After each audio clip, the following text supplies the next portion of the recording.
Hi, welcome to our channel D2 Recipes and Remedies. இன்னைக்கு நம்ம பார்க்க போறது வந்துட்டு ஒரு ஈரல் ஃப்ரை எப்படி பண்றது நல்லா dry roast மாதிரி எப்படி பண்ணலாம் அப்படினு சொல்லிட்டு நம்ம பார்க்க போறோம். வாங்க இதுக்கு என்னென்ன தேவைன்னு பார்த்தறலாம். இதுக்கு தேவையானது சின்ன வெங்காயம் வந்துட்டு ஒரு 20 பல் எடுத்துர்க்கேன்.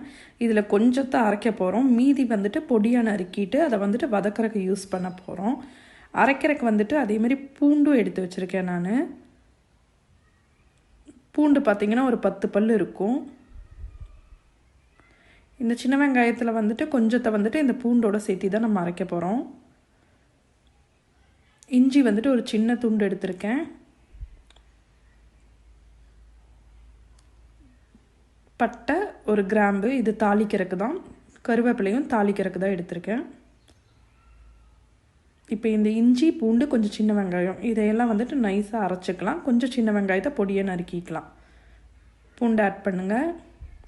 சின்ன வெங்காயம் இவ்வளவு ஆட் பண்ணா போதும். இஞ்சி ஒரு கடாய் வச்சு அதுல ஆயில் விட்டுட்டு ஹீட் ஆனதும் பட்டை கிராம்பு கருவேப்பிலையை தாளிச்சிருங்க. தாளிச்சிட்டு சின்ன வெங்காயம் பொடியா நறுக்குனதை வணக்கிடுங்க. பாருங்க இப்போ நான் வந்துட்டு பட்டை கிராம்பு கருவேப்பிலை தாளிச்சிட்டேன். அதுக்கு அப்புறம் சின்ன வெங்காயம் பொடியா நறுக்குனதை வணக்கிட்டேன். அதுக்கு அப்புறம் அரைச்ச அந்த பேஸ்டையும் போட்டுட்டு நல்லா வணக்கிட்டேன்.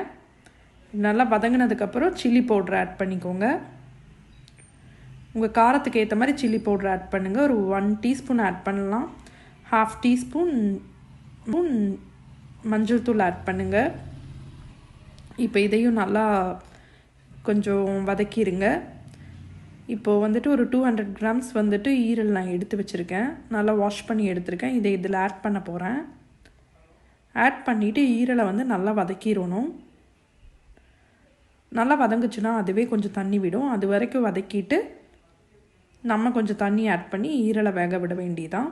ஒரு 10 minutes போதுங்க. அதுக்கு மேல இத வேக வச்சிராதீங்க.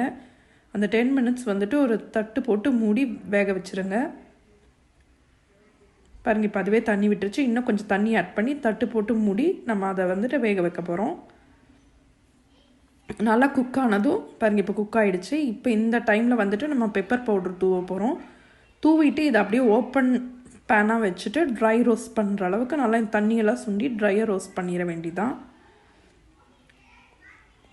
ரொம்ப டேஸ்டா இருக்கும். தக்காளி ஆட் பண்ணிராதீங்க. தக்காளி ஆட் பண்ணீங்கன்னா அதோட டேஸ்டே டோட்டலா மாறிடும். பாருங்க ட்ரை ரோஸ்ட் பண்ணியாச்சு. இப்போ இத சர்வ் பண்ணிரலாம். கண்டிப்பா ட்ரை பண்ணி பார்த்துட்டு எப்படி இருந்துச்சுன்னு கமெண்ட் பாக்ஸ்ல கமெண்ட் பண்ணுங்க. இந்த வீடியோ உங்களுக்கு பிடிச்சிருந்தா லைக் பண்ணுங்க, ஷேர் பண்ணுங்க, சப்ஸ்கிரைப் பண்ணுங்க. மறக்காம பெல் ஐகானை கிளிக் பண்ணுங்க.